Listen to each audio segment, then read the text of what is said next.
அன்பானவர்களே, அண்ணா என்ன சொல்றாரு பாருங்களேன்.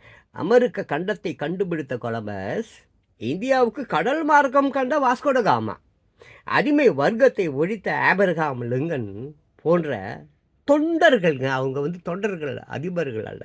தொண்டர்களின் பெருமையை பேசுவதால், படிப்பதால் மேல் நாட்டவர்கள் யாரு? மேல் நாட்டவர்கள் பலன் பெற்று வாழ்கின்றனர். இங்கு நமது புலவர் மணிகள், அதாவது புழுவன், பொய்யிலே பிறந்து மயிர புடிங்கி தின்ற கவிஞனே, அந்த திருட்டு நாய்ங்க கோட்டு புலியையும் கோவணத்தை எடை போட்ட பக்தன் கரையுமன்றோ நமக்கு படித்து காட்டுகிறார்கள் பரதேசிங்க.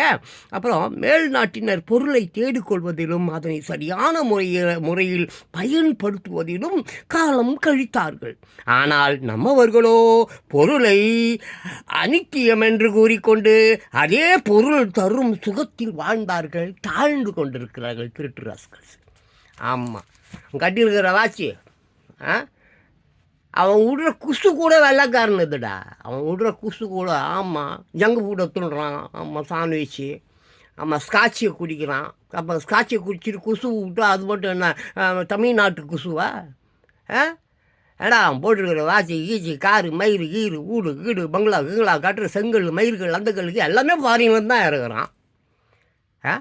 திருட்டு கம்நாட்டி. இப்படி ஐயோ இவ்வளோ பேச வேண்டியது, மயிரை பிடுங்க வேண்டியது, கற்றுக்க வேண்டியது, இந்த நல்லா வச்சு நல்லா ராத்திரியில் துண்ண வேண்டியது. திட்டுக்கு முக்காடு போட்டுக்கிட்டு போகிறவன் தானடா இவன். முக்காடு போட்டுக்கிட்டு பக்கத்து வீட்டுக்காரிய புருஷனை எங்கேயாவது அமுச்சிட்டு, ஏய் போடா போய் சரக்கு வாங்கி குடிப்போம் அப்படின்னு அவங்ககிட்ட படுகிற திருட்டு நாய் தானே அவன். திருட்டு ராஸ்கள். அழிஞ்சு போகிறீங்கடா டே, அழிஞ்சு போகிறீங்க. என் வயிற்றுச்சல்டா. அவ்வளோ இளம் பிள்ளைகள், வாலிப பெண்கள் படிக்க முடியாமல் அவனுங்களை கொத்தடிக்குமே ஆக்கி அவனுங்களை படிக்கக்கூடாதுன்னு சொல்லிட்டு மும்மொழி மயிர் மொழி.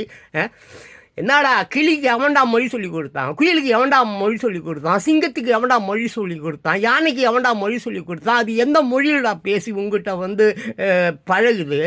ஏன்னா ஊமை என்ன மொழிடா பேசுகிறான் இன்னைக்கு? ஊமை எந்த மொழி பேசி கொண்டு இருக்கிறான்? மாற்றுத்திறனாளிகள் சிறந்து விளங்குகிறார்கள். எவ்வளோ துறைகளில் காது கேளாதவர்கள், வாய் பேச முடியாதவர்கள். எந்த மொழியில் அவன் முன்னேறினான்? மயிர் மொழி. மானங்கட்டவனுங்க டேய், அவங்களுக்கு சொல்கிறேன், 2026 மொத்தம் உங்களை கூண்டோட இயற்கை கொளுத்தி போட போகுது.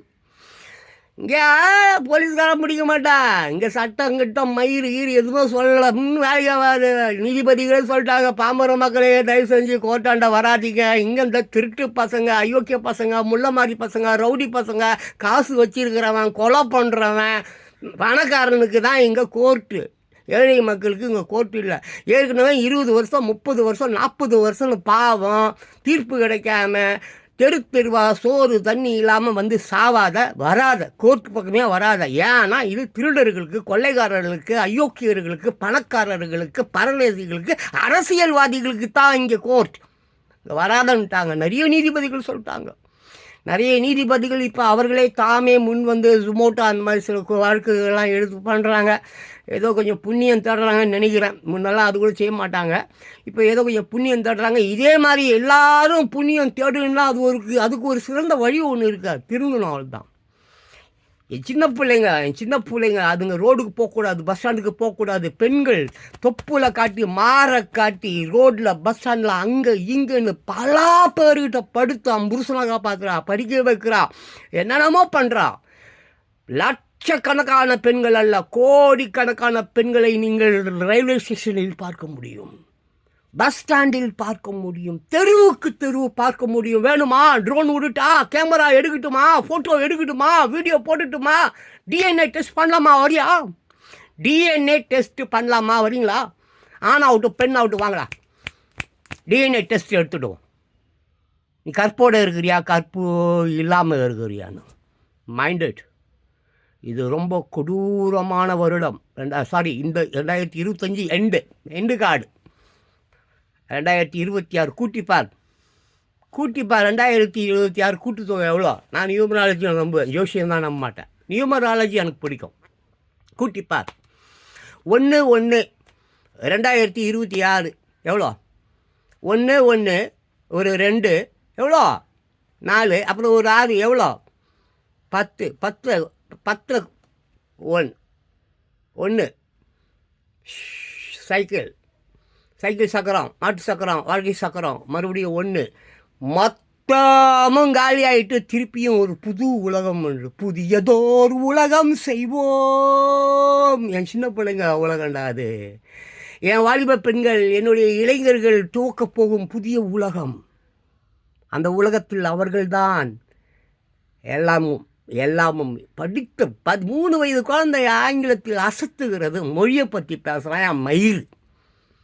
3 பாடுறா குழந்தைங்க 3 வயசு பேச முடியல என்னால் அதுங்க கூட இங்கிலீஷ். அவ்வளோ டேலண்டட் குழந்தைங்க, இந்த காலத்து குழந்தைங்க. அவ்வளோ சூப்பர் டெக்னாலஜி. இன்னும் இந்த டேட்டா சயின்ஸ்லாம் வேறு வருது. டேட்டா சயின்ஸ்லாம் இன்னும் வருங்காலம் அப்படி. ஆமாம், எத்தனை புரிஞ்சி கலிபா சரிஞ்சு சாக்கடையாக போனாலும் திருப்பியும் ஒரு புது உலகம் வரும். அந்த புது உலகத்தில் என் குழந்தைகள், என் வாலிப பெண்கள், என் இளைஞர்கள் ராஜாவாக மந்திரியாக வாழ்வார்கள். இந்த வீடியோ முடிச்சுக்கிறேன், மூச்சு வலிக்குது எனக்கு. அண்ணா ஏகாப்பட்ட விஷயங்களை சொல்லியிருக்கிறாரு, 1 2 இல்லை. அதை பேசணுன்னா அதுக்கு ஒரு 2 3 வருஷத்துக்கு நான் உக்காந்து இப்படி எதாவது பேசினுக்குன்னா ஒரு பயனும் கேட்க போகிறது இல்லை. சரி, நான் இதோடு முடிச்சுக்கிறேன். பெயினிங் ஆகுது. ஓகேவா? ஸோ நல்லா கேட்டுங்க வாலிப பெண்கள், இளைஞர்களே, இது உங்கள் உலகம், உங்கள் தோளில் சுமக்க வேண்டிய உலகம். இதை ஒழுங்காக நீங்கள் சுமக்கிறதுக்கு தயாராகுங்க. நிறைய படிங்க. உங்கள் பிள்ளைங்களை தயவு செஞ்சு ரோட்டில் பிச்சை எடுக்க விடாதீங்க. இன்றைக்கே நீ வாடகை வீட்டில் இருக்கிற, இந்த புடவை கடையில் வேலை செய்கிறது, அப்புறம் இந்த தகவல் மையம்னு சொல்லிட்டு சிம் கார்டை ஏமாற்றி விற்கிறது, செல்ஃபோனை ஏமாற்றி விற்கிறது, லோனு வாங்கிக்கோன்னு சொல்லி அவனை ஏமாத்துறது, இந்த மாதிரி புறம்போக்கு எச்சத்தனமான வேலையெல்லாம் செய்கிறது நிறுத்து. ஆட்டோமேட்டிக்காக உன் வாழ்வு நல்லாயிடும். ஏழை மக்களை தயவு செஞ்சு படிக்காத பாமர மக்களை ஏமாத்தாத.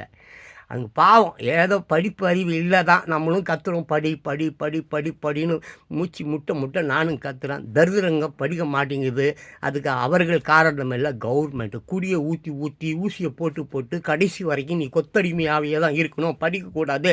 நீ படிச்சுட்டா அறிவாளி ஆகிடுவேன், நீ அறிவாளி ஆகிட்டா எங்களை மாதிரி அயோக்கியர்கள் வாழ முடியாது, அப்படி எங்களை நீ தூக்கி போட்டு பாலாடிடுவேன், மூஞ்சி கீஞ்செல்லாம் அடித்து உடச்சிடுவேன். அதுக்காக கடைசி வரைக்கும் நீ ஊசியை போட்டு அப்படியே இது பண்ணுவாங்களே, என்னது, அப்படியே இந்த சோறுவடையை செய்வாங்கல்லப்பா, அதை தான் செஞ்சுக்கின்னு இருக்கிறாங்க. குடியை ஊற்றி அதுபோல் ஏதோ என்ஃபோர்ஸ்மெண்ட் என்னமோ இப்போ ஒன்று பண்ணின்னுக்குது. அமலாக்கத்துறை ஏதோ ரைடு கீடுன்னு சொல்லி போயிட்டு வருது. கொஞ்சம் சூப்பராக, கொஞ்சம் சின்சியராக இந்திய பிரதம மந்திரி கொஞ்சம் இதெல்லாம் தலையிட்டு கரெக்ட் பண்ணி இந்த செந்தில் பாலாஜி, அப்புறம் இன்னும் அந்த குரூப் ஒரு 8-10-20 பேர், இந்த சாராயங்காசரம் கம்பெனியெல்லாம் அவங்க கம்பெனி தான், எல்லாம் திமுக கம்பெனி தான். இவங்களெல்லாம் அடிச்சு நொறுக்கி கீழெலாம் வச்சு தூக்கி ஜெயிலில் போட்டு சரி பண்ணாங்கன்னா ஏதோ என் வாலிப பெண்கள் ஓரளவுக்கு தப்பிக்கிறதுக்கு வாய்ப்பு இருக்குது. அப்புறம் பார்க்கலாம், விதி விட்டபடி நான் சொன்ன மாதிரி இயற்கை அப்புறம் அது வேலையை செய்யும். ரைட்டா? தேங்க்யூ.